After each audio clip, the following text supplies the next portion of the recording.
Démarré par une marche d'intégration reliant le rond-point Gadafawa au nouveau siège de la CRTN, ces manifestations marquent la semaine du Togo au Niger, combinée à l'inauguration du siège de la communauté des ressortissants togolais au Niger. Le président de la dite communauté a salué l'hospitalité de leur pays d'accueil qui est le Niger avant d'inviter ses compatriotes à œuvrer pour une cohésion sociale. Ce jour, vendredi 21 avril 2017, restera gravé dans les annales de la communauté des ressortissants togolais au Niger, que j'ai l'honneur de diriger, par votre présence honorable pour assister à l'inauguration officielle du siège de notre communauté, marquant ainsi le début des activités.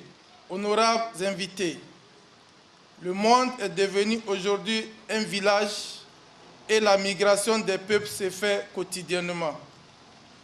Les frères et sœurs togolais deviennent de plus en plus nombreux dans ce beau et accueillant pays qu'est le Niger.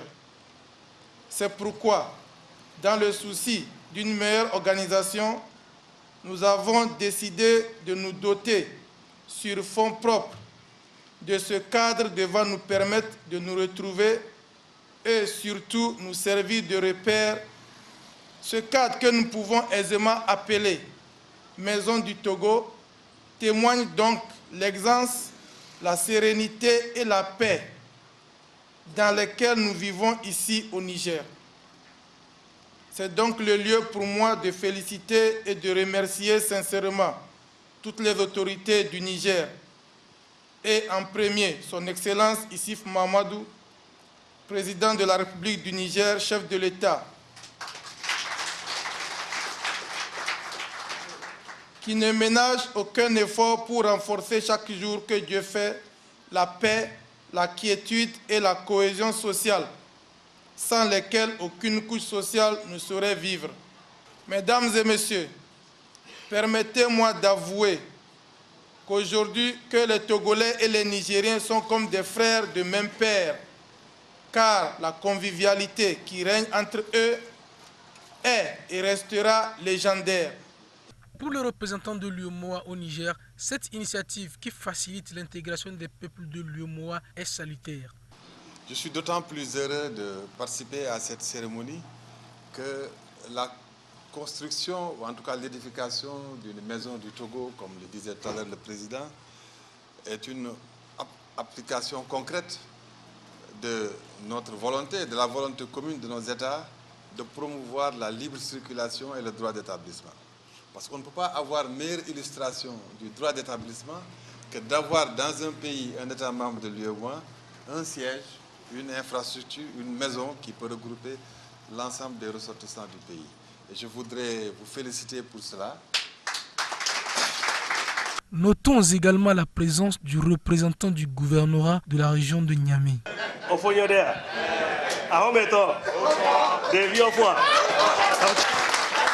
Pour vous dire que je suis aussi togolais et j'ai eu aussi la chance de diriger l'élection de M. Kombaté il y a 2 ans de cela au CCOG. Et je crois que si vous vous rappelez, je disais que Kombaté sera un grand combattant. Et il l'a démontré aujourd'hui.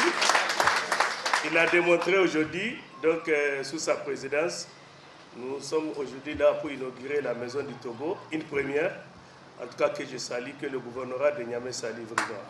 Après, s'en est suivi la traditionnelle coupure du ruban de ce joyau que l'on a surnommé la Maison du Togo. Pour témoigner leur attachement à leur pays d'accueil, ils se sont retrouvés ce samedi matin à la place de l'Assemblée nationale pour une opération de salubrité. Ils se disent fiers et remercient la ville de Niamey pour son soutien. Oui, vraiment un sentiment de fierté, donc de joie. Nous sommes dans la semaine togolaise pour l'indépendance de notre République. Étant fils du Togo à Niamey, il fallait prouver que nous sommes vraiment intégrés. Donc nous avons choisi la salubrité autour de l'Assemblée nationale, comme c'est le garant de la nation, un peu les lois, ainsi de suite. Donc voilà, c'est pourquoi nous avons choisi l'Assemblée. C'est la communauté urbaine de Niamey qui nous a beaucoup aidés pour cette activité, en nous donnant tout le matériel. Et on les a dérangés un week-end, ils se sont levés pour nous sortir le matériel pour qu'on puisse faire cette activité-là. Bon, pour les remercier et de continuer toujours à être à nos côtés. Cette semaine du Togo connaîtra son apothéose le jeudi 27 avril jour du 57e anniversaire de l'indépendance du Togo, avec une grande fête de réjouissance au sein même de cette nouvelle et flamboyante maison du Togo.